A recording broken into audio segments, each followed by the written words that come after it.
Empecemos.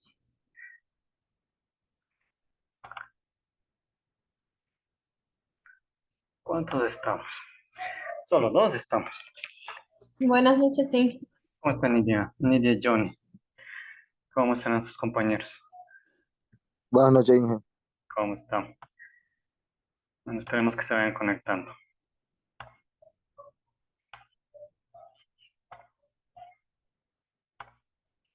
Ah, entonces, ayer empezamos este nuevo capítulo que es sobre la degradación del suelo. Entonces, como les indicaba, y lo importante es que ustedes vean la secuencia lógica que estamos tratando de, de poner, ¿no es cierto? Primero saber entender qué es el suelo, luego cuáles son sus características y propiedades y ahora cómo se puede degradar el suelo. Atado a esas características, porque todo es atado, ¿no? Entonces, pues vimos, lo primero que vimos ayer fue cuáles son las funciones del suelo en nuestro ecosistema. Entonces vimos estas 10 o 12 funciones principales que tiene el suelo según la FAO, que es la que con la que nos estamos guiando.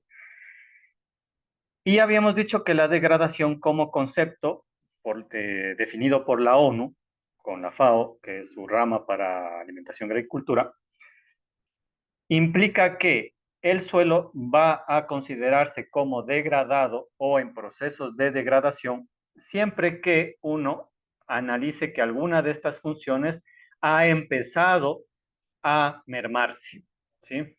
Si alguna de estas funciones, o más de una, o todas en su conjunto, que es lo que generalmente pasa, comienza a mermarse en el tiempo, estamos diciendo que el suelo se ha degradado. Ahora, la degradación del suelo es un proceso que no es estricto, no es provocado estrictamente por acción del ser humano, ¿sí? Eso hay que tener muy claro. La degradación del suelo es algo natural, es un proceso natural, o sea, siempre se va a dar. Como les indicaba, el suelo que ahora pisamos hace 1000 años era más fértil, por ejemplo, porque tenía más nutrientes, porque tenía más consistencia, porque tenía una composición mejor, pero con el paso de tiempo, fruto de los procesos naturales, existe una degradación natural. El problema es que el ser humano ha provocado una exacerbación acelerada de esta degradación que naturalmente se da. Entonces, lo que generalmente pasaba en 100 años de degradación del suelo, ahora pasa en 10 años, ¿sí? Fruto de las actividades propias del ser humano, las industrias, la agricultura intensiva, etcétera. Entonces, no hay que pensar el hecho de la degradación como que es algo provocado estrictamente por el ser humano, no. La degradación es un proceso natural, ¿sí? Siempre se va a dar. Aunque no existiera el ser humano en la faz de la Tierra, siempre va a haber degradación del suelo. Es un proceso natural por el paso del tiempo. El problema se da porque con la aparición del ser humano y con nuestra capacidad industrial, nuestra capacidad de agricultura intensiva, nuestras necesidades de producción de alimentos, de producción de químicos, de producción de minerales, etcétera, pues lo que hemos hecho es acelerar el proceso de degradación natural. Entonces eso hay que tener muy en cuenta, ¿sí? Y entonces ayer vimos que la definición de la degradación era esa, ¿sí? Es la disminución, pérdida o cambio de los parámetros de calidad que uno lo ve cuando alguno de estas funciones del suelo se ve afectada y comienza a mermar, ¿no? Ahora, la parte que le indico es esta, ¿no? Los procesos de degradación son procesos geológicos, naturales, siempre han existido y siempre van a haber, ¿sí? El problema es que la intervención humana, ¿sí? Ha hecho que estos procesos sean acelerados. Y lo que la degradación que se provocaba en 100 años, ahora se provoca en 10 años y en algunos lugares en menos tiempo, en un año, en meses, ¿ya? Y entonces, pues, según la FAO, 33% del suelo mundial en la actualidad ya está o moderada o altamente degradada. Y debido a estos procesos, que luego lo vamos a ver, son algunos de los procesos de degradación naturales, ¿sí? El suelo siempre se erosiona, el suelo siempre se saliniza, el suelo siempre se compacta, el suelo siempre se acidifica, el suelo siempre tiene algo de contaminación química natural y siempre va a haber agotamiento de nutrientes porque las plantas siempre siguen creciendo, siguen consumiendo nutrientes y el suelo va agotando estos componentes. El problema es que el ser humano lo que ha hecho con sus actividades es aumentar la velocidad de estos procesos, ¿sí? Erosionando más rápido, provocando que la salinización sea más rápida, compactando el suelo intencionalmente para construir ciudades, etcétera, etcétera, etcétera. Entonces, si nosotros vemos a los mapas ya de las instituciones internacionales que han hecho análisis de degradaciones del suelo, que bueno, no solo hacen degradación, análisis de degradación de suelo, no, hacen análisis de degradación de la calidad en general, de la calidad ambiental en general. Y yo ya les había explicado que la calidad ambiental implica los tres recursos, el recurso agua, el recurso aire y el recurso suelo. Sí, me parece que ustedes ya cogieron en contaminación del agua. Ahí también han de haber visto algunos conceptos más o menos parecidos a los que yo les estoy explicando. Entonces, en el caso específico de la degradación del suelo, podemos ver en este gráfico, ¿sí? Las áreas que, por colores, si ustedes se fijan en el cuadro de información, en color rojo son las áreas que ya tienen una preocupación considerable de degradación.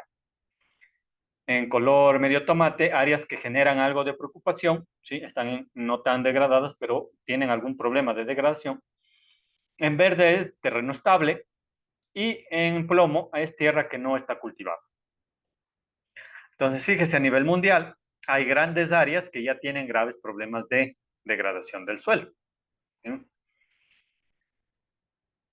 Entonces, es un aspecto muy importante de contaminación ambiental, ¿no? Igual, aquí otro gráfico, Soil Degradation, en cambio nos indica ya estrictamente cuáles son los suelos muy degradados, Very Degraded Soil, suelos muy degradados, suelos degradados, suelos estables y suelos sin vegetación, ¿sí? Que es similar al gráfico anterior. En el caso del Ecuador, también nuestros ministerios de Agricultura ya han hecho los mapas de SIC, que nos indica los problemas de degradación del suelo.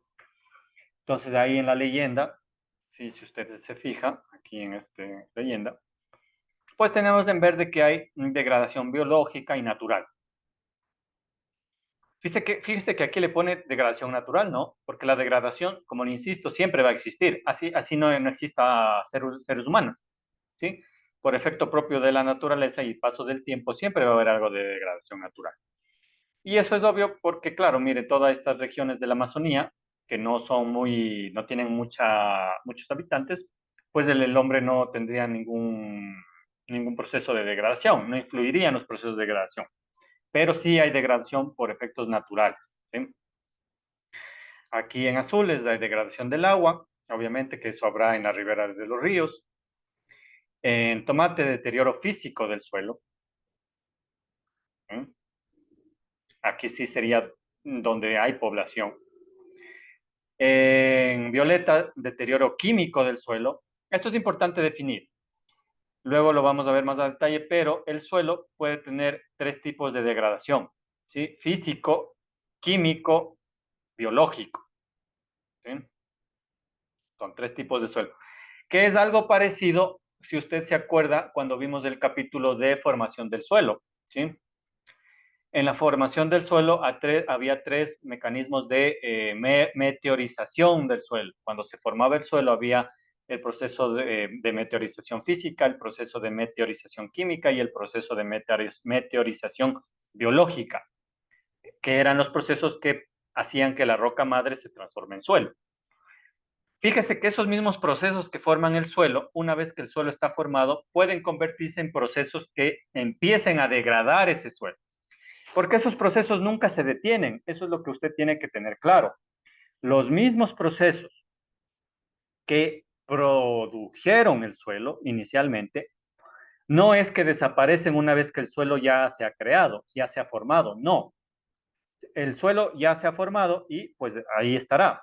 Pero los procesos físicos, químicos y biológicos que incitaron a la formación de ese suelo van a seguir ahí existiendo. Y eso, en vez de seguir produciendo suelo, lo que va a hacer ahora es afectar el suelo que se ha producido y comenzar a una degradación natural, que con la ayuda del ser humano, pues se verá acelerada, pero que siempre va a existir.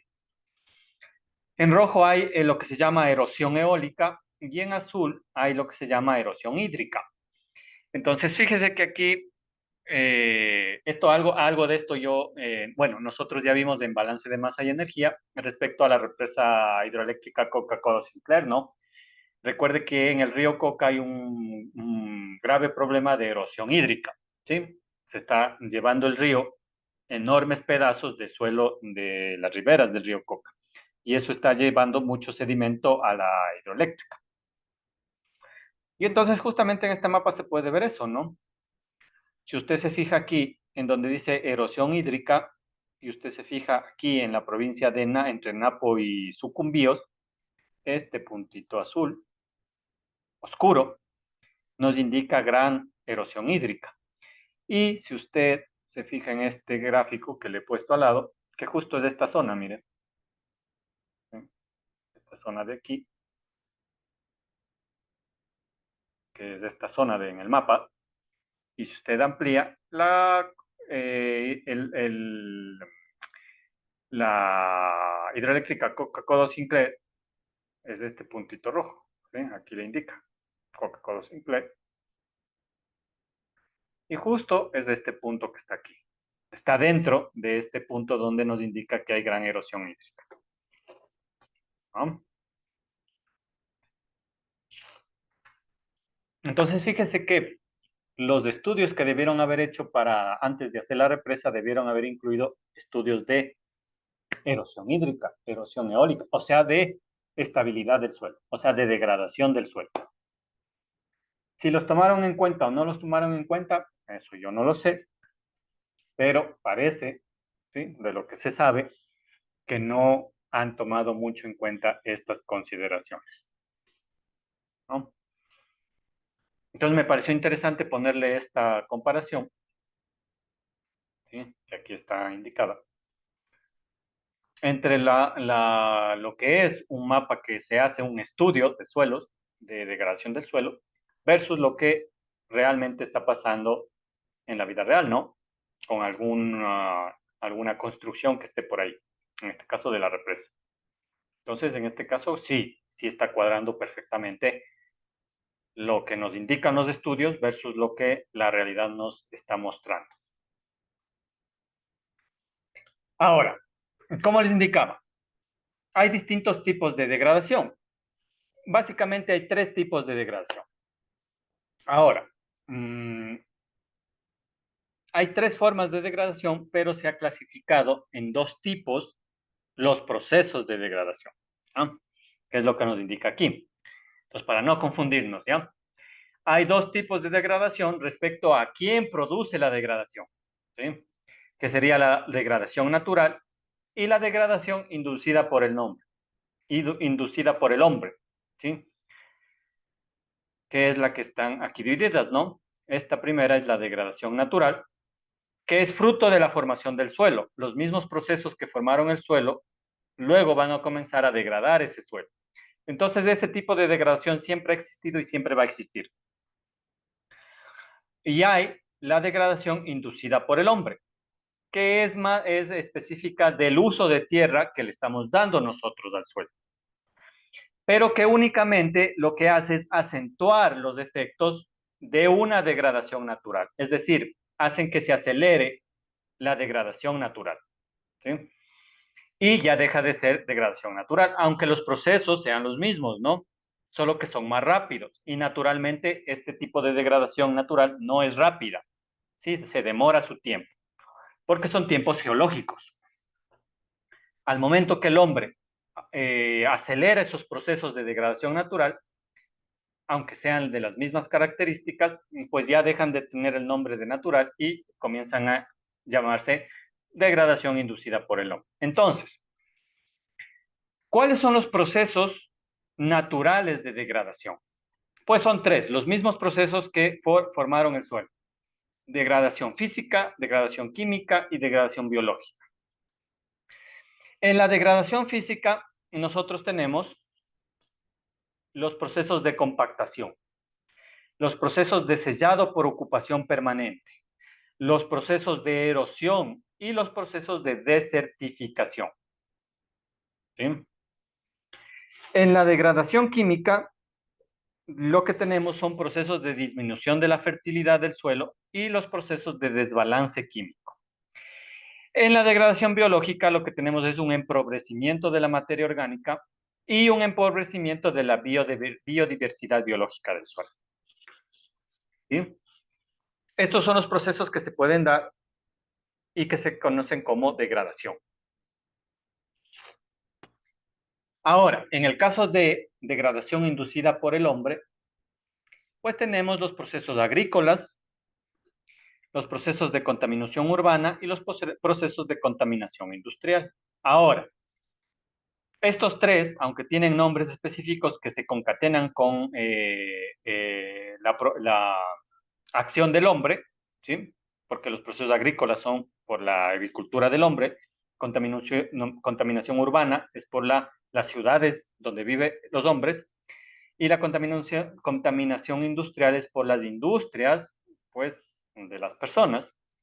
Pero lo que hacen simplemente es acelerar los procesos de degradación física, química y biológica, que también existen en la degradación natural. Entonces, son los mismos procesos, pero acelerados. ¿Sí? Entonces, esa es la diferencia que hay que tener. ¿Sí? Degradación siempre va a haber.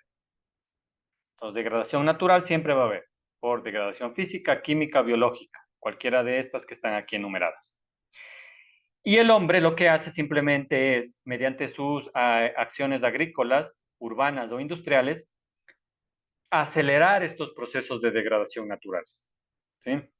Entonces, estos procesos acelerados, pues ya dejan de tener un carácter natural y se convierten ya en una degradación provocada por el hombre.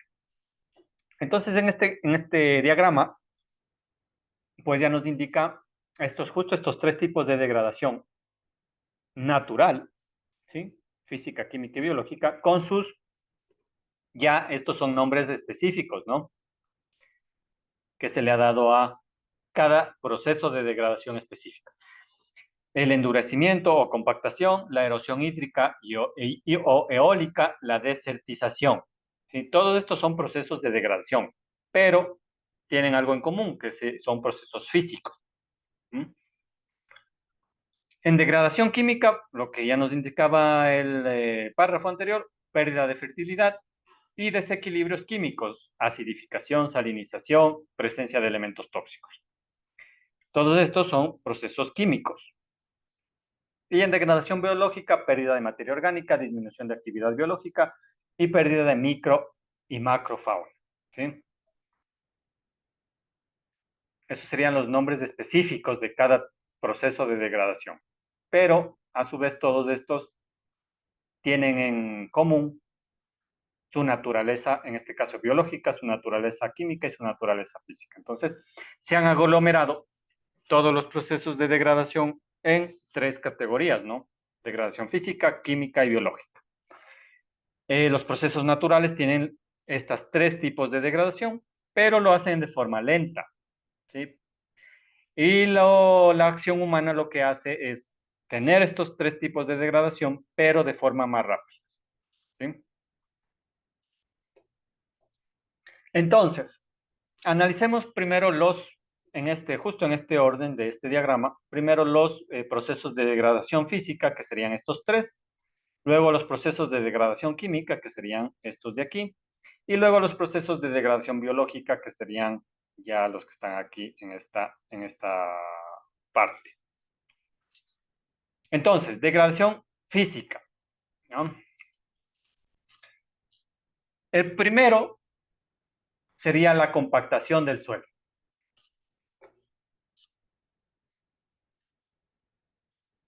Entonces, ¿qué es la compactación del suelo?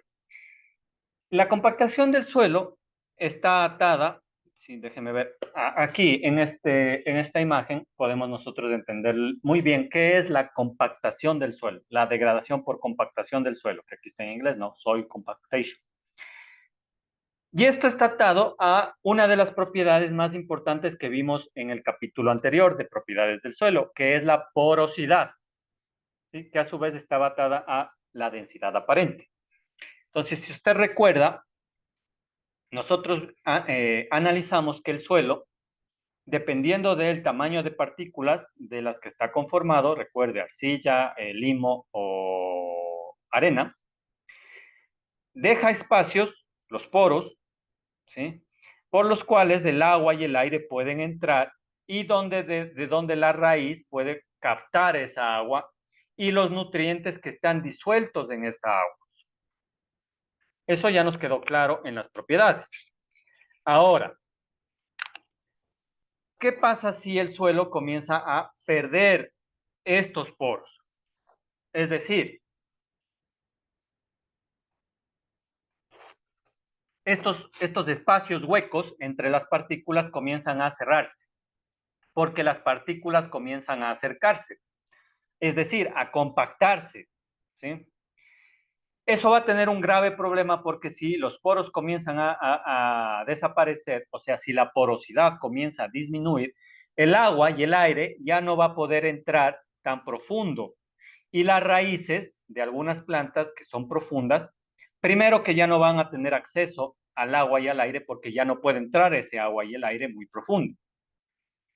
Y segundo, que las plantas nuevas ya no van a poder crecer raíces en profundidad, porque como el suelo está tan sellado, tan compactado, es como una roca sólida, es decir, como que se volviera al estado de roca madre, que no tenía espacios, ¿sí? Porque la compactación lo que hace eso, es eso, es acercar las partículas una con otra, es como volver a juntarlas muy, muy fuerte, cerrar los espacios entre ellas, entonces la raíz ya no tiene fuerza para penetrar en profundidad. Entonces simplemente llegará a la parte superficial del suelo. Y eso tiene un grave problema porque si la raíz no tiene profundidad, la planta no logra tener estabilidad. Entonces en el primer viento, pues se va a caer. Y por eso los cultivos pueden perderse. Que es justo lo que nos indica esta gráfica de aquí, ¿no? Entre la comparación de un suelo sano con un suelo compactado. Entonces, fíjese en las plantas, cuando hay un suelo sano, que quiere decir que tiene una porosidad adecuada, la raíz de la planta puede crecer ampliamente en profundidad y en horizontalidad, y el agua puede tranquilamente penetrar hacia esas capas más bajas, junto con el aire, disolver nutrientes y la raíz puede absorber esos nutrientes. Y la planta puede crecer en superficie. ¿Qué pasa si el suelo se compacta? Es decir, si estas partículas se unen demasiado y los poros bajan. Entonces, la planta ya no puede crecer en profundidad, primera cosa. Va a quedarse solo en la parte más superior. Y el agua y el aire no pueden entrar tan profundo. Entonces, no va a tener acceso a ese contenido de agua ni aire ni a esos nutrientes. Entonces, la planta ya va a empezar a crecer menos si es que crece. Y entonces, fíjese la diferencia de color. Aquí es un color verde, porque claro, la planta está muy viva, produciendo clorofila. Aquí, en cambio, pues es parduzca, porque no tiene suficientes nutrientes ni aire para sus procesos metabólicos. Y si crece la planta, pues no va a producir fruto, ¿sí? Porque no tiene de dónde sacar los nutrientes necesarios. Y como tiene tan poca estabilidad porque la raíz no es profunda, pues simplemente con cualquier acción del viento o del agua puede pues caer, ¿no? Ahora, entendido qué es el proceso de compactación, ¿qué provoca el proceso de compactación? ¿Sí? Pues básicamente la maquinaria y el ganado. Esos son los procesos, en este caso serían de agricultura intensiva, fruto de las acciones del hombre. Entonces, fíjese, en todos los sistemas de producción o se usa ganado o se usa tractores. Entonces, los tractores tienen un peso muy grande de toneladas. Entonces, los tractores que van pasando por el suelo una y otra vez, día tras día, van compactando con su peso, van hundiendo el suelo, ¿sí? Y van provocando estos procesos de compactación. El ganado igual, porque el ganado con sus patas, ¿sí? Van pisando el suelo y van haciendo que se hunda el suelo, ¿sí? Que la porosidad del suelo caiga. Y eso va a incidir en la agricultura, porque las plantas no van a poder crecer en profundidad y el agua y el aire tampoco va a poder penetrar. Y eso tiene un efecto sinérgico muy grave, porque recuerde que el agua hace que se disuelva en ella los nutrientes. Entonces, como usted, como en la agricultura se usa gran cantidad de fertilizantes, el fertilizante lo que necesita es disolverse en el agua que luego entra en los poros del suelo. Si el agua se queda en la superficie, se va a quedar ahí disuelto el fertilizante, entonces va a haber un grave problema de contaminación, porque los fertilizantes, como no pueden entrar en superficie y no van a ser absorbidos por las raíces, pues van a comenzar a evaporarse y a producir estas concentraciones, de aquí nos dice, de metano, de N2O, de óxido de nitrógeno, proveniente de fertilizantes. Porque uno de los fertilizantes más usados, pues, es el amonio, ¿sí? Con la urea. Y la urea tiene gran cantidad de nitrógeno, porque las plantas necesitan gran cantidad de nitrógeno. Pero necesitan que el nitrógeno entre al suelo, a las raíces. Si no puede entrar al suelo a las raíces, va a quedar en la superficie y con el calor del sol, pues se va a evaporar y va a ir a la atmósfera. Entonces estaríamos pasando el fertilizante del suelo, que debería estar en el suelo, pero que no puede entrar por la compactación, al aire. Y ahí va a producir efectos de contaminación atmosférica. Y a su vez, el suelo va a quedarse sin nutrientes, entonces va a haber rendimientos pobres que van a bajar la calidad y la cantidad de los alimentos que se producen, y eso a su vez va a afectar la cadena alimenticia. Entonces, ¿cuáles son los dos grandes procesos que provocan la compactación? El uso de maquinaria, el uso excesivo de maquinaria pesada, ¿sí? Y el sobrepastoreo. Por eso, ¿qué es lo recomendable? Primero, usar maquinaria que no sea tan invasiva. Segundo, hacer traslado o ciclos de cosecha o de siembra en los suelos.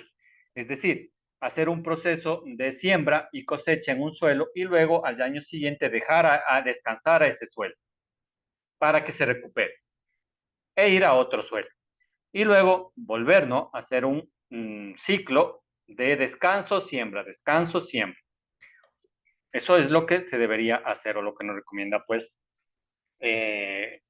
la FAO, ¿no? Bueno, y lo que está ahí, pues, es lo que les estoy explicando, ¿no? La compactación de suelo simplemente es la reducción de la porosidad, lo que va a afectar a que las raíces puedan alcanzar agua y aire. Y eso a su vez va a afectar al crecimiento de las plantas y a la producción agrícola. Y en este gráfico también, lo que ya les expliqué. ¿Sí? La compactación del suelo lo que hace es impedir que las raíces de la planta logren profundidad. Solamente se van a quedar en la parte más superficial, que aún no está compactada, y ahí no tiene estabilidad y no tiene acceso a nutrientes, ni agua ni aire. ¿No? Eso es la compactación, primer proceso físico de degradación, compactación. El segundo proceso físico de degradación, el sellado por ocupación permanente. Este es fácil de entender con el gráfico que está ahí puesto. Simplemente significa una pérdida irreversible del suelo porque el ser humano ha puesto algo encima del suelo, lo ha tapado. ¿Qué es lo que generalmente se usa para tapar el suelo? El pavimento, el asfalto, ¿sí? Y eso se hace para construir carreteras, ciudades, urbanizaciones, industrias, aeropuertos. Todas las infraestructuras que usa el hombre provocan sellado permanente del suelo, porque lo tapa, ¿sí? Entonces, si usted se fija aquí en el gráfico, en 1961 había más granjas, o sea, más suelo libre que calles asfaltadas o que casas. Para el 2020 y para el 2024 que estamos ahorita, fíjese que ahora simplemente hay una pequeña cantidad de lo que antes era tierra libre y lo demás lo hemos usado para construir ciudades, para construir nuestras casas o para construir calles. Y para eso usamos el asfalto o el concreto, es decir, tapamos el suelo. Y una vez que hemos tapado el suelo ya no puede cumplir muchas de sus funciones. Recuerde que la degradación implica que estamos afectando estas funciones. Cuando construimos ciudades o construimos carreteras o construimos estacionamientos, literalmente estamos tapando todas estas funciones porque estamos tapando el suelo. Entonces eso es una pérdida total del suelo por sellar, literalmente. Perdón. Entonces, un dato curioso, el que está aquí. La cantidad de suelo agrícola disponible en todo el mundo se ha reducido de 0,45 hectáreas por persona en 1961, es decir, en 1961, en promedio a nivel mundial, por persona había 0,45 hectáreas de producción agrícola. Es decir, cada persona tendría en promedio acceso a lo que se pueda sembrar y cosechar en 0,45 hectáreas, o sea, en 4.500 metros cuadrados. Ahora, en el 2020, 2024, eso ha caído a 0,20 hectáreas. O sea, la mitad. Ahora tenemos la mitad de tierra por persona que nos puede proveer alimento. Y en el 2050, si usted lo ve es crítico, este dato, este suelo disponible por persona va a caer a 0,1 hectáreas, ¿sí? Según lo que pronostica la FAO. Porque seguimos, el problema no es tanto que sigamos construyendo ciudades, carreteras, el problema es que lo más fácil es usar suelos agrícolas, porque son los más cercanos a las ciudades. Entonces, las ciudades, por la mala organización territorial, están creciendo usando las tierras agrícolas, cuando no debería ser así, cuando las tierras agrícolas deberían estar limitadas para el crecimiento urbano, es decir, deberían estar prohibidas el uso de suelo urbano dentro de suelos agrícolas. Y eso depende ya de la planificación del ordenamiento territorial de los países. Por eso es que es importante también estudiar las materias que nos indican sistemas de ordenamiento territorial, porque ahí nosotros nos podemos dar cuenta qué zonas las debemos dejar solamente para agricultura y qué zonas son las que nosotros podríamos usar para crecimientos urbanos y ver para dónde deberíamos hacer crecer las ciudades. ¿Sí? El diseño urbano. Eso también se estudia. ¿Sí? El problema en muchos países que están en vías de desarrollo, como el Ecuador, es que aquí cada alcalde hace el crecimiento o el ordenamiento territorial según lo que a él le parezca. Entonces, si quiere construir un nuevo estadio para el pueblo o para la ciudad, lo hace en donde a él más le guste, que generalmente no es el mejor lugar o el lugar más adecuado. Entonces, pues por eso se debe estudiar muy bien estos procesos de ordenamiento territorial. No sé si ustedes tienen una asignatura de ordenamiento territorial, no recuerdo, pero si es que la tienen, ahí les van a indicar justamente cómo hacer un adecuado ordenamiento territorial, que básicamente es lo que les estoy diciendo, ¿no? Estudiar cómo debería crecer las ciudades, para qué lados, para qué sitios no debería crecer, ¿sí? Entonces, eso se hace estudios de crecimiento urbano y de diseño urbanístico también, ¿no? Eso sería en cuanto al proceso de sellado por ocupación permanente, que es muy fácil de entender. Otro proceso de degradación física, que creo que es uno de los más importantes, la erosión del suelo. Entonces, ¿qué es la erosión del suelo? Básicamente, la erosión del suelo es un proceso en el que se pierde una parte de la capa superficial del suelo, por dos razones específicas. Porque el aire o el viento específicamente se está llevando esa capa de suelo, o porque el agua se la está llevando. Entonces, desnuda al suelo de su capa más superficial y se la lleva a otro lado, y eso provoca que se pierda todos los nutrientes que había en esa capa superficial, todo el humus que había en esa capa superficial. Entonces eso también va a afectar a las plantas, ¿sí? Porque le estamos quitando como la parte más importante del suelo, la parte superficial, donde están las capas fértiles de humus, ¿sí? Entonces, son procesos en los cuales, como nos podemos ver aquí en este gráfico, ¿sí? Y en estas imágenes de aquí, todos estos son procesos de erosión. ¿Qué es erosión? La erosión es que por A o B circunstancia, la parte más superficial del suelo literalmente se va, se desliza a otro lugar, como nos indica aquí esta definición, ¿no?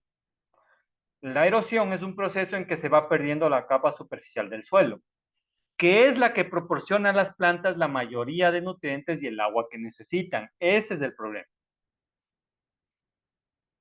Entonces, el suelo que está ahí tranquilamente, ¿sí? Ya formado y listo para que crezcan las plantas, por acción del viento, por acción del agua, pues se separa del suelo y se va a otro lugar, ¿sí? Y le deja desnudo a las capas más bajas del suelo, que no tienen tanta carga de nutrientes, ni de agua, ni de aire, según el perfil del suelo que nosotros habíamos visto. Sí, si usted recuerda el perfil del suelo característico, la primera capa es la más fértil porque tiene el humus. Las otras capas no son tan fértiles y pues no van a producir tanto. ¿Ya? Entonces, ¿qué causan los procesos de erosión? Entonces, le insisto, la erosión es eso, que se pierda la primera capa superficial del suelo. Ahora, ¿qué causa que haya erosión? Los procesos naturales más importantes son dos. Los vientos fuertes, que se conocen como procesos eólicos, y las lluvias intensas, que se conocen como procesos hídricos. Es decir, hay dos tipos de erosión: la eólica, producida por vientos fuertes, y la erosión hídrica, producida por lluvias intensas. Entonces, si usted recuerda el gráfico que vimos aquí, justamente eso es lo que nos estaba marcando aquí, ¿no? Erosión eólica y erosión hídrica.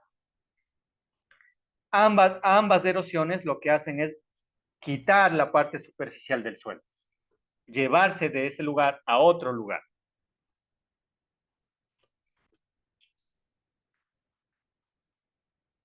Y eso se produce naturalmente o por vientos fuertes o por lluvias intensas. Pero también el hombre puede tener acciones que acentúen esta pérdida de la capa superficial. Por ejemplo, con mala gestión de las tierras agrícolas, ¿no? Cuando se usa tractores, hay esos tractores con palas, ¿sí? Que son horizontales y que van arrastrando la primera capa del suelo. Si se usa mucho de esos equipos y no se usan adecuadamente, pues erosión. La deforestación, Cuando cortamos los árboles, ¿qué pasa? Los árboles con sus raíces hacen como un soporte de la capa superficial del suelo.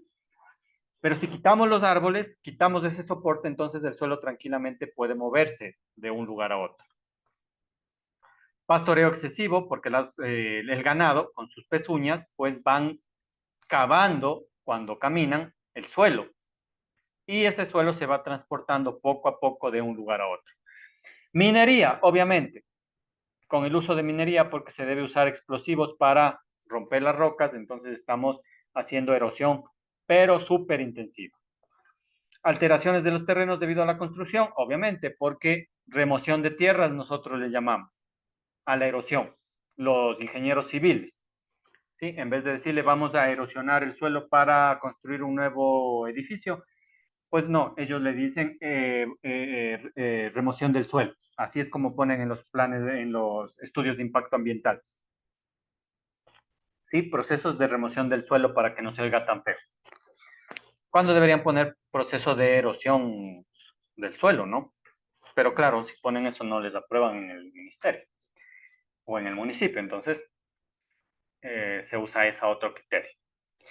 ¿Qué consecuencias tenemos? Si ya tenemos las causas de erosión, ¿qué consecuencias? Pues las que les estoy diciendo, ¿no? Pérdida de la capa superficial, que es la capa más fértil del suelo. Eso va a generar menos producción agrícola. El medio ambiente y recursos hídricos, va a haber pérdida de biodiversidad, deterioro de la biota acuática, calidad del agua, obviamente, porque a algún lado deben ir esos sedimentos del suelo. Generalmente van a los ríos, ¿sí? O a los cuerpos de agua. Y otras consecuencias, pues, que mayor riesgo de deslizamiento, obviamente, ¿sí? Daños en infraestructuras, lo que pasa en el Coca, o lo que pasa cuando hay muchas lluvias, ¿sí? Desplazamiento de personas, ¿no? Que es algo lógico, podría decirse. Ahora, si ya estudiamos ya por separado cada tipo de proceso, empezamos con la erosión eólica. Recuerde, la que es producida por el viento. Entonces nos dice que la erosión eólica ocurre cuando el suelo seco y suelto, sin cobertura vegetal, porque la cobertura vegetal se refiere a las plantas, a los árboles. Entonces, como le indico, cuando un suelo tiene árboles sembrados, plantados, los árboles con las raíces hacen como una especie de soporte, con las raíces es como unas manos que cogen en el suelo y lo aprietan ahí para que no se mueva. Si es que no hay esa cobertura vegetal, el suelo es libre para disgregarse y cuando ya está disgregado, si viene un viento fuerte, lo puede arrastrar. Entonces nos dice que con vientos fuertes las partículas del suelo se desprenden de la superficie y son transportadas a otro lugar. La erosión eólica se puede acelerar con actividad humana, obviamente, pero las zonas más afectadas son los suelos que estén en climas áridos y semiáridos. Y en regiones húmedas se pueden formar hasta dunas. Ahora, la erosión eólica y la erosión hídrica también tienen tres etapas principales, que son las que están aquí puestas. ¿Sí? Estas tres etapas son las mismas para la erosión hídrica y para la erosión eólica. Son el mismo proceso. Primero, debe haber un proceso de desprendimiento del suelo, ¿sí? Para que haya erosión. Primero el suelo debe desprenderse. Luego ese suelo, ya sea por el viento o por el agua, debe ser transportado de un lugar original a otro. Y luego ese suelo debe sedimentarse en el nuevo lugar. ¿Cómo nos indican estas imágenes, no? Entonces, fíjese, si aquí está el suelo, las partículas que se logren desprender del suelo, sería la primera etapa, desprendimiento, con el viento van a poder ser arrastradas, transportadas. Dependiendo del tamaño de la partícula, pues serán transportadas lejos o transportadas no tan lejos, pero de todas maneras serán transportadas. Aquí nos dice que las partículas grandes, pues como son pesadas, el viento no las va a poder transportar muy lejos, pero la mayor parte del suelo tiene partículas de tamaño muy pequeño y esas sí pueden ser transportadas ya a regiones mucho más alejadas. Entonces, fíjese aquí, tenemos un proceso de erosión de un suelo, entonces hay una erosión o desprendimiento, el viento luego genera un transporte, ¿sí? Las lleva en sus corrientes de aire hacia otros lugares y luego vuelven a caer o a sedimentarse en lugares más alejados de donde originalmente estaban y forman ahí un suelo. Pero ahí viene el problema, porque uno piensa, bueno, pero perdemos un suelo aquí, pero ganamos un suelo más allá. No, no es tan fácil. El problema es que aquí, cuando se desprenden de la región original y se transportan, van perdiendo agua, van perdiendo aire y van perdiendo nutrientes. Entonces, al final, lo que queda o lo que se vuelve a sedimentar son simplemente las partículas, ya sea de arcilla, arena o lim. Sí, pero ya todo lo demás se ha perdido, toda la carga orgánica se ha perdido. Entonces, no es que el suelo se transporta de un lugar a otro, entonces va a poder crecer plantas en el otro lugar. No, ese suelo ya está disgregado, ya está suelto, entonces no sirve para agricultura. Entonces, en esta imagen usted puede ver en el paso del tiempo lo que la erosión eólica natural puede hacer. ¿Sí? Que es aquí, está en este pedrusco. Entonces, fíjese que el viento puede ir rompiendo partes del material y transportarlo hacia otras partes, ¿no? Tanto en este pedrusco como en este pedrusco. Y al final, pues va generando estas formas tan características de una erosión eólica, ¿sí? Donde se ven estas rajaduras, como que acortado con un cuchillo. Ese es el viento que al pasar con relativa fuerza y velocidad va cogiendo y arrastrando las partículas que se logran desprender, ¿no? Y va dejando a estas partes de suelo sin esos materiales. Y al final esto va a desaparecer, ¿no? Si usted lo deja más tiempo, pues esto luego va a ir desapareciendo. Ah, me salté al final, perdón. ¿Ya? Ahora, en este mapa nos indican las áreas más susceptibles a la erosión eólica, que obviamente van a ser los lugares que tengan vientos más fuertes.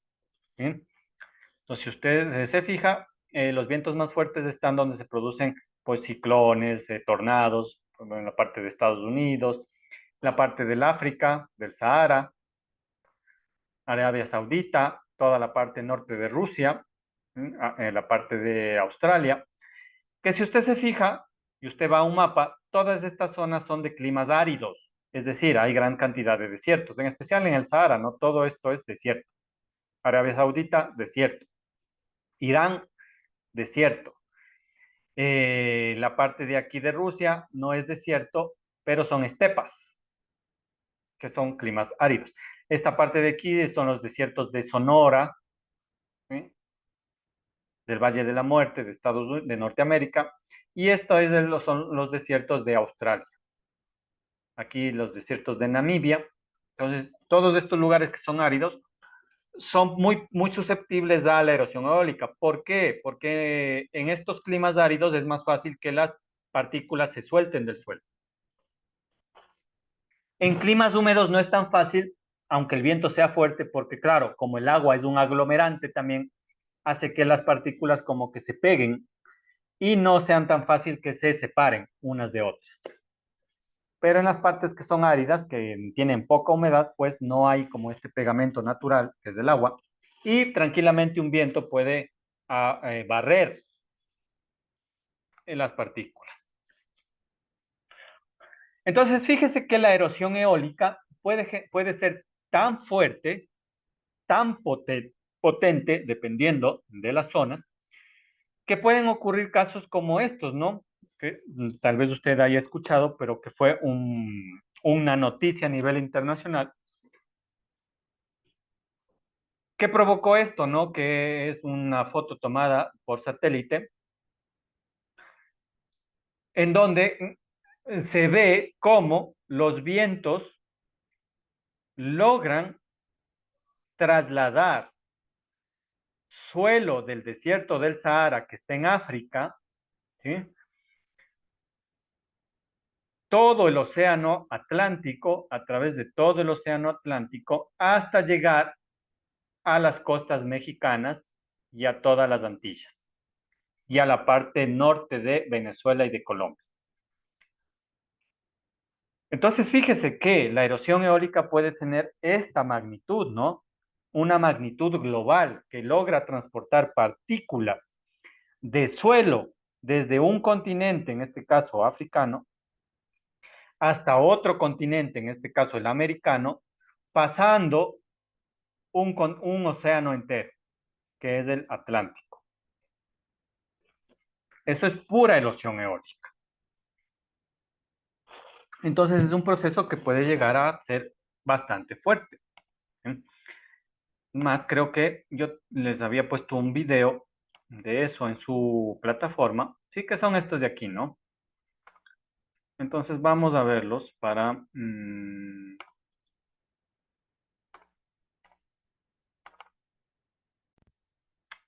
que no queden así. Entonces, primero veamos este video. La erosión del suelo.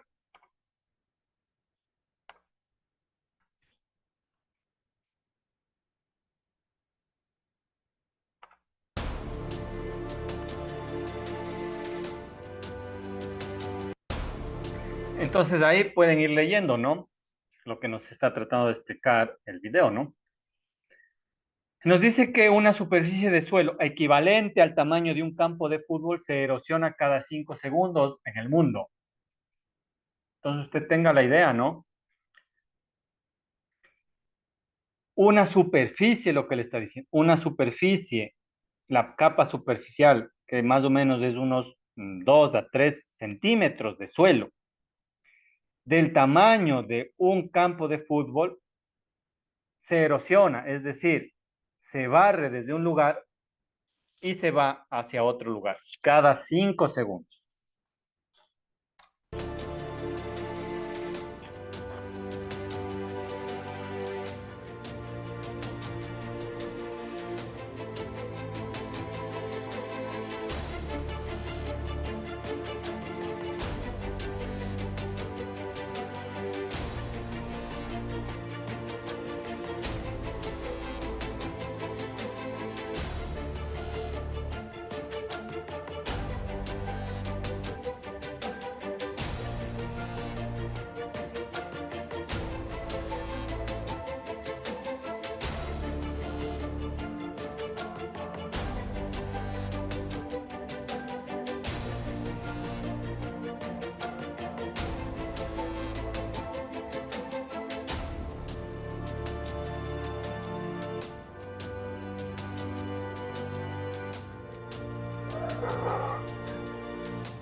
Entonces, este dato es súper importante, ¿no? Para que se formen entre 2 y 3 centímetros del suelo, se requiere 1000 años, entre 2 y 3 centímetros.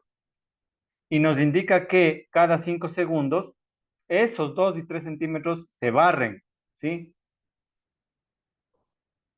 En el tamaño de una cancha de fútbol, por erosión. Entonces, eso es un aspecto súper importante, ¿no?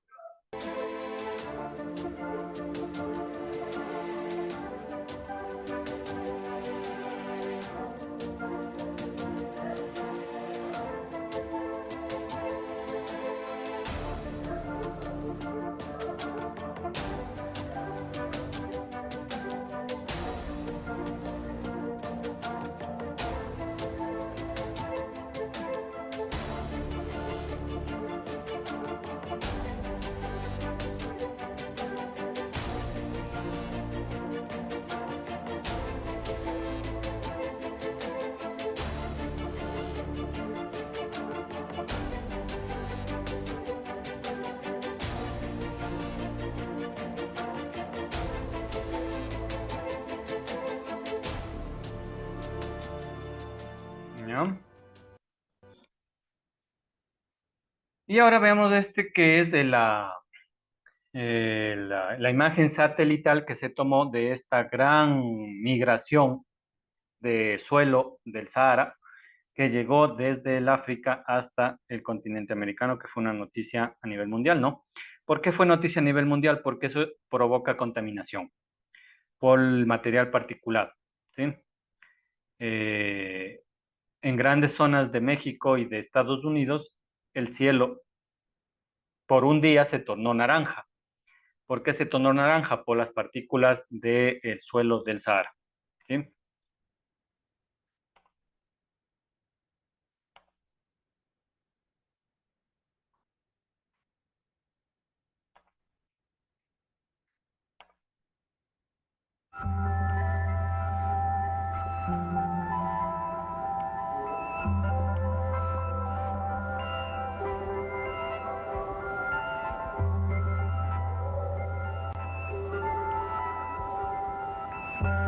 Ya, ahora sí. Entonces nos dice que el polvo del Sahara es una masa de aire muy seca y cargada de polvo que se forma sobre el desierto de Sahara a finales de primavera. O sea, siempre pasa. Pero en esta ocasión fue tan fuerte, ¿sí?, que incluso logró pasar continentes.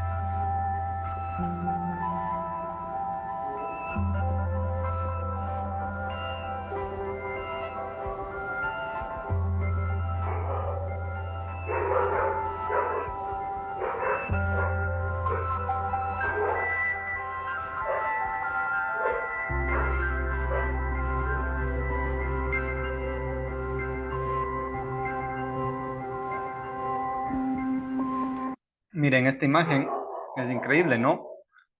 Es decir, toneladas y toneladas y toneladas, millones de toneladas de polvo del Sahara pasan el Atlántico y llegan a las costas de América del Sur, América Central y América del Norte, ¿no?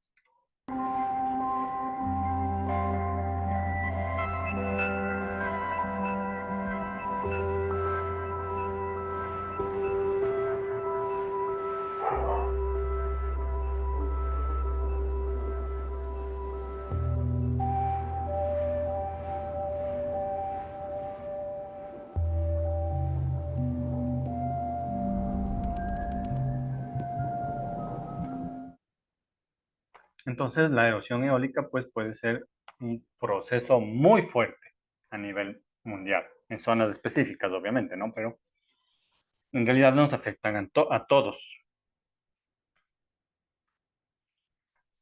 Ahora, eso en cuanto a la degradación, a la erosión eólica por efecto del viento. Ahora, en la erosión hídrica, básicamente es lo mismo, es decir, la, la, mm,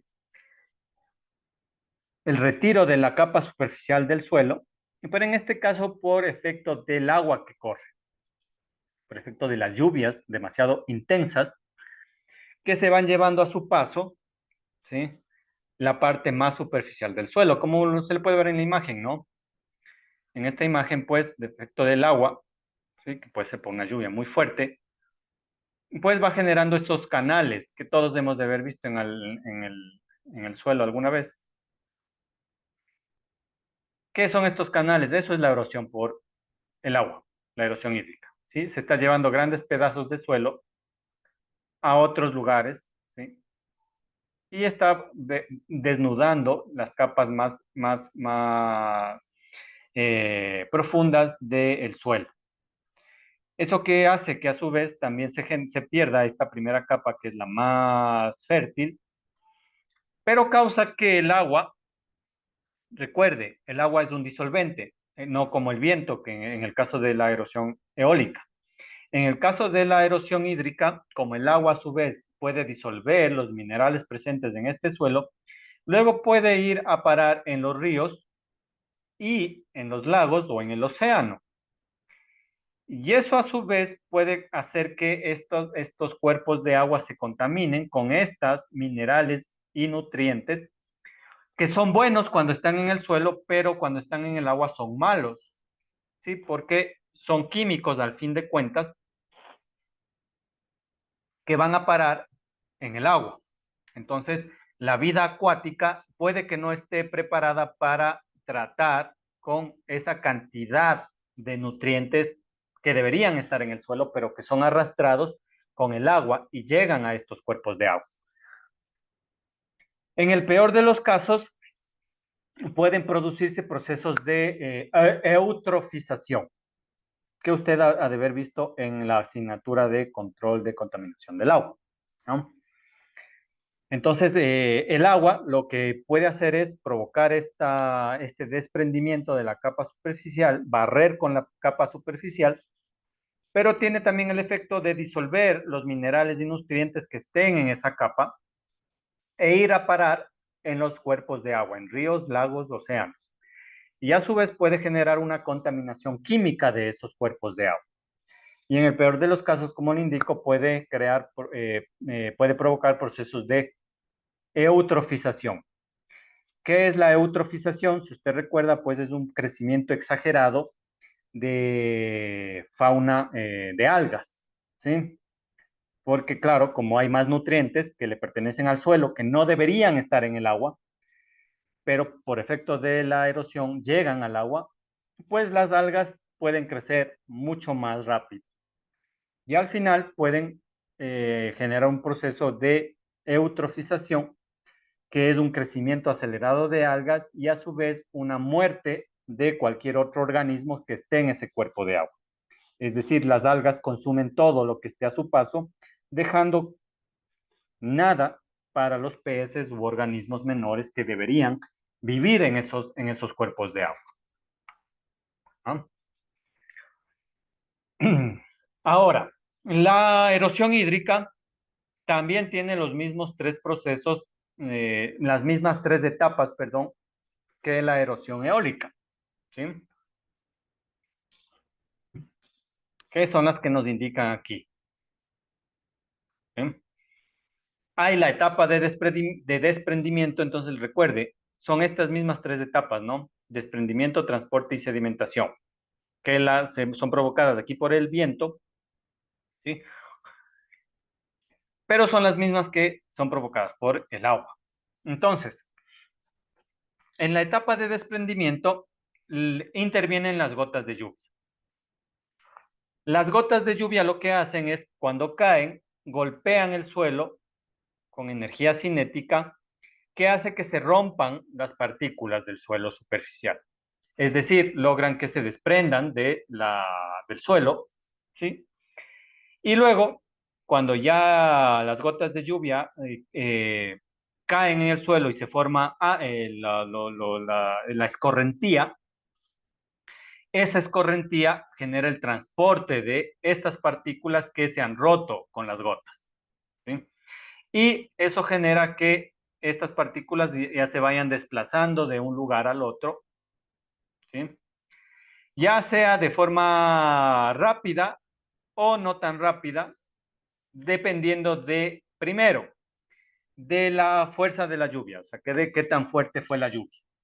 Y segundo, de la topografía, porque los terrenos que tienen más inclinación se van a ver mucho más afectados que los terrenos que son planos o con poca inclinación, eso es obvio, ¿sí? Y al final, pues esta agua con el suelo desprendido va a ir a terminar y a sedimentarse en otro lugar mucho más lejos, ¿no? Y en el peor de los casos va a terminar en cuerpos de agua, ¿no? En ríos o en lagos o en océanos. Entonces esas son las tres etapas que son las mismas de la erosión hídrica que de la erosión eólica, ¿no? Se desprenden las partículas, pero aquí son por el efecto del golpe de las gotas de lluvia que caen al suelo, ¿no? Luego esas gotas de lluvia se transforman en escorrentía, es decir, agua que circula por la superficie, y como el suelo ya está roto, se va llevando esas partículas y las va a sedimentar en otro lugar mucho más alejado. Entonces aquí en este diagrama pues nos indican esas tres etapas, ¿no? El desprendimiento provocada por las gotas, por el golpe de las gotas, ¿sí? Hace que se rompa las partículas del suelo. Una vez que están rotas, es decir, están libres, son transportadas por el agua que corre sobre la superficie. Y luego va a terminar en otros lugares mucho más alejados. ¿Mm? ¿Qué es lo que también aquí nos indica en estas gráficas, no? Entonces, las gotas de lluvia caen con cierta energía en el suelo, rompen las partículas de suelo, es decir, las separan de su suelo madre, y luego esas partículas con la lluvia, con la escorrentía, y dependiendo de la pendiente del suelo, pues pueden ser transportadas y sedimentadas en lugares más alejados, ¿sí? Entonces, si compara esta imagen, por ejemplo, si compara esta imagen, ¿sí?, de desprendimiento, transporte y sedimentación, es la misma que la que se genera por erosión eólica, ¿no? Solo que ahora es producto del agua, ¿sí? Entonces, son similares.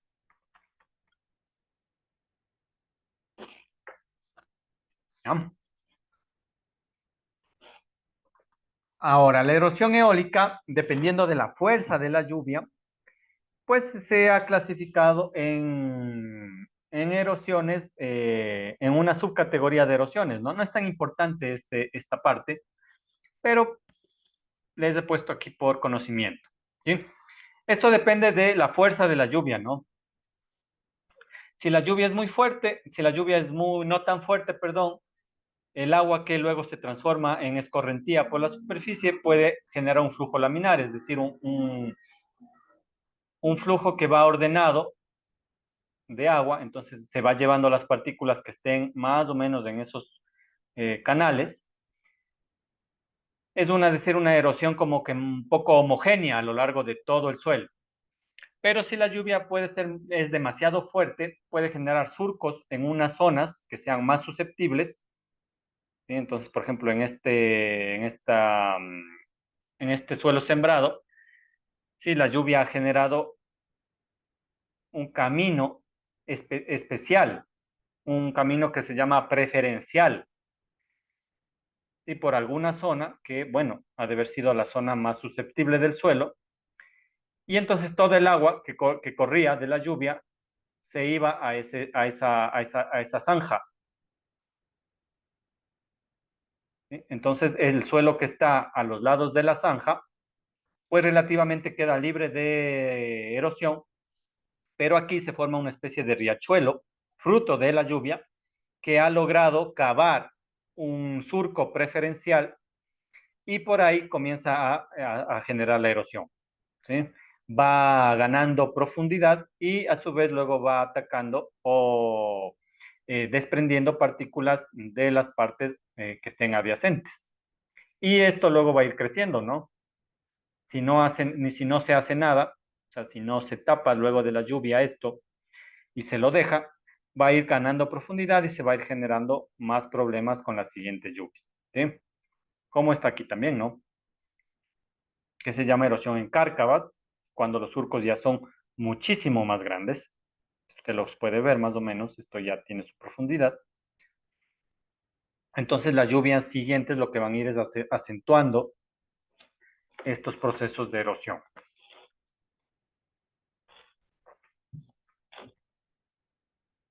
¿Ya? Y bueno, ahí nos explica más o menos estos tipos de erosión, dependiendo de la fuerza de la lluvia, cuáles serían sus conceptos, ¿no? Entonces, por ejemplo, la erosión pluvial, aquí nos dice que es la primera etapa del proceso de erosión hídrica causada por la lluvia.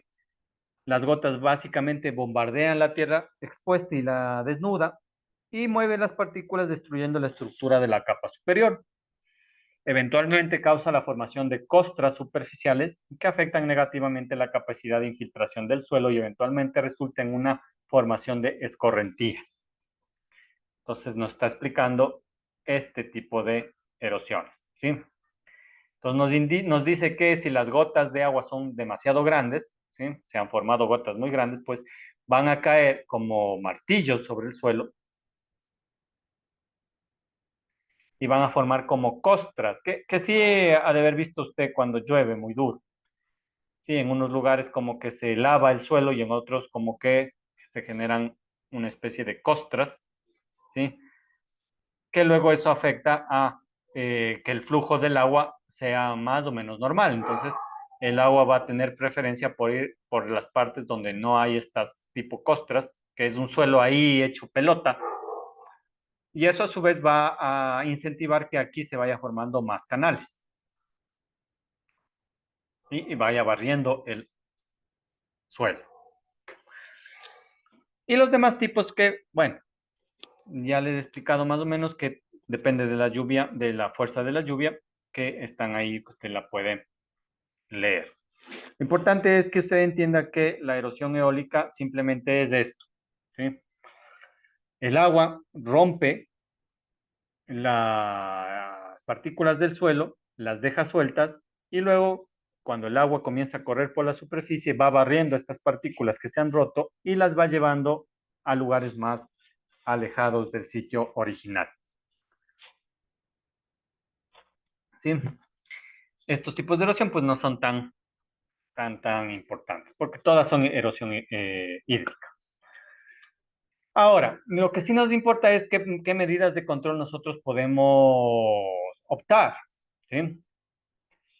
Bueno, aquí lo que le dice es, dependiendo de esta subdivisión, ¿sí? de erosiones hídricas, cuáles serían las mejores alternativas.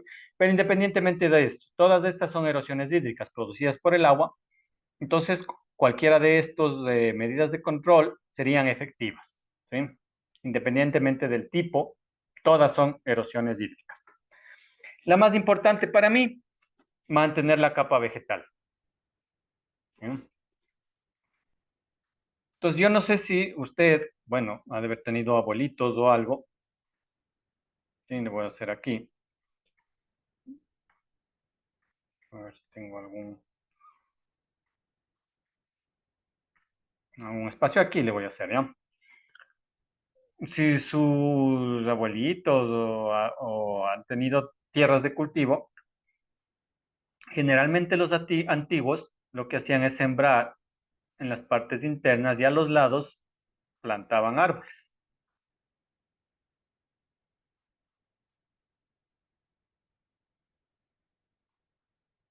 ¿sí?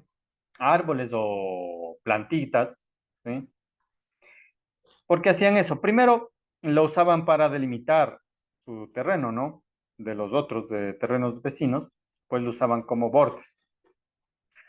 Pero segundo, lo hacían porque, claro, las raíces, como le indico, hace que el suelo que esté debajo de esa planta o de ese árbol se quede ahí, o sea, no se pueda mover, como una mano que está agarrando ahí. Y si usted hace esto, ¿sí? A lo largo del terreno donde va a cultivar, pues prácticamente está impidiendo que haya un arrastre de suelo, en especial cuando los terrenos son en pendiente, ¿no? Si esto fuera en pendiente, o sea, es decir, si el terreno fuera así, si usted va a sembrar maíz o cebada en una parte, lo ideal es que en la parte superior, en la parte inferior y a los lados, usted plante árboles. Porque esto con las raíces van a hacer aquí un soporte que hace que se va a impedir que este suelo se mueva. Entonces no va a tener chance a que el suelo migre de un lado a otro, por más agua que le caiga, ¿sí? Eso es lo que hacían los antiguos. Entonces hay que mantener capas vegetales, son muy importantes. Enriquecer el suelo con materia orgánica, ¿sí? Obviamente por la capa vegetal. Reducir la velocidad del agua, es decir, formar canales preferenciales por donde el agua de la lluvia vaya a ir. Entonces, uno mismo, también usted ha de haber visto cuando en los terrenos donde se van a sembrar, ¿sí? Si aquí es el sembrío, uno intencionalmente con un tractor crea una zanja. Eso también tiene varias ventajas, ¿no? Porque en la zanja las vacas o el ganado va a tomar agua, primero. Segundo, de las zanjas usted puede coger agua para los regadíos. Y tercero, cuando haya lluvias muy fuertes, el agua va a tender por gravedad a irse a la zanja que ya está hecha y por ahí correr y deja libre el suelo de sembrío. Reducir la velocidad del flujo, mejorar prácticas de riego, es decir, no usar mucha agua, asegurar la correcta humedad del suelo durante la labranza, porque el problema de la labranza hace que intencionalmente cuando nosotros labramos estamos provocando que el suelo se rompa, ¿sí? Ese es el problema de la labranza, ¿sí? Si hacemos demasiada labranza o muy fuerte con tractores o con bueyes, estamos nosotros intencionalmente rompiendo el suelo, ¿sí? Y luego con la primera lluvia eso se va a ir. Entonces hay que tener mucho cuidado en eso. Compactar la superficie del suelo, ¿sí? Mejorar química, esa no es muy buena, ¿sí? Porque implicaría el uso de aditivos, pero puede en casos específicos hacerse. Uso de contornos, desagües, construcciones de ingeniería, ¿sí? Que es por lo que le digo, para dirigir el agua que usted sabe que va a llover y dirigirla para unas partes específicas. Plantar árboles alrededor de las zonas afectadas, ¿sí? Asegurar una infiltración regular, ¿sí? Para que el agua en vez de irse por la superficie se vaya al fondo. Ey. Y en estos mapas nos muestran pues igual las áreas que son más susceptibles a la erosión hídrica. Y usted puede ver que nosotros estamos en la zona donde nos indica, aquí estamos nosotros, nos indica que somos susceptibles a la erosión hídrica si eliminamos vegetación natural. Si no eliminamos vegetación natural, nuestra susceptibilidad a la erosión hídrica sería baja. Y eso es justamente lo que nos está pasando, ¿no? Como nosotros estamos para el sembrío talando, luego con las lluvias, pues como hemos perdido la protección de la vegetación natural, pues ahora estamos sufriendo de graves problemas de erosión hídrica. Porque aquí llueve mucho. Sabemos que llueve mucho en nuestro país y aún así nosotros estamos quitando vegetación natural. Entonces, si usted tiene un terreno, no haga eso, ¿sí?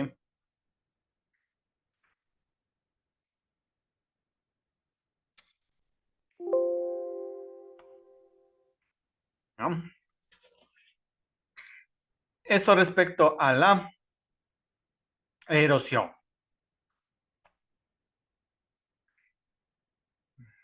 Vemos dónde estamos. Sí, estamos bien, ¿no? Entonces, quedemos ahí en este tema, porque ya van a ser las 9 y tomemos lista.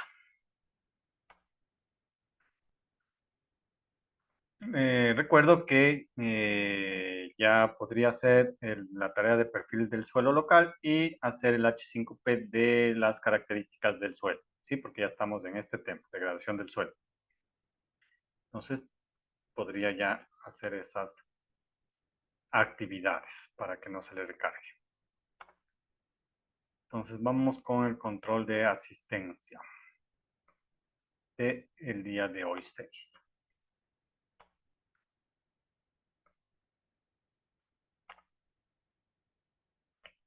Y solo estamos los que empezamos, ¿no? Nidia y Johnny.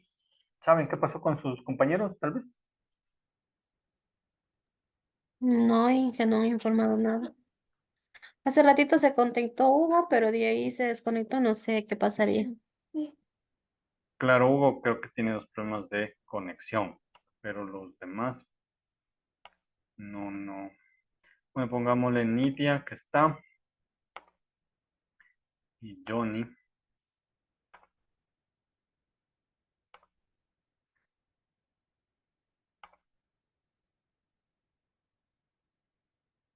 Y Hugo que me indica que estaba problemas de conexión. Y los otros, pues, no me han dicho nada, ¿no? Creo que ahora sí les vamos a tener que poner falta, porque a Adriana y a Evelyn. no asisten ni indican problemas.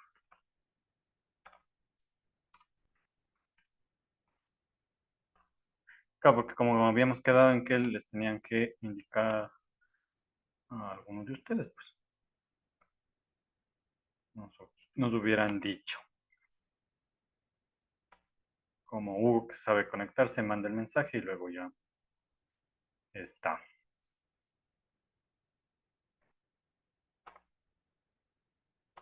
Compartir. Eso es, chicos, entonces, bueno, Nidia y Johnny, eso es lo que hemos visto el día de hoy. Entonces mañana, bueno, Johnny me parece que tiene un problema de lo que le vi. Usted no ha hecho el PEA, me parece. Hola, Inge, buenas noches. Claro. Usted realizó Sí, el, sí, sí lo hice, sí lo hice. déjeme ver en sus O calificaciones. sea, yo hablé con la Inge Fernández, le expliqué la situación y ya pues ella me dijo que esta vez me ayudaba, pues y que estuviera más pendiente porque, como ustedes saben, yo literalmente no falto en mis actividades ni nada, pero, o sea, Ya. mi mamá sufre de azúcar, estuvo un poquito delicada de salud y todas las cosas y ya pues eso pasó. Ya, no Pero importa. ahí la Inge me ayudó con eso y ahí pude rendir. Ya, listo. Sí, porque le vi que no tenía esa nota. Pero no importa. Sí, no importa, no hay. Ya, Inge, gracias. Con que haya hecho ya está bien. Más que todo es para que podamos solucionar. Eso es, chicos. Entonces, nos vemos mañana para seguir con el tema y ver si tratamos de terminar ese tema en esta semana, ¿ya? Entonces, listo, chicos. Nos vemos. Buenas noches. La mañana. Hasta mañana, Nidia. Hasta mañana, Johnny.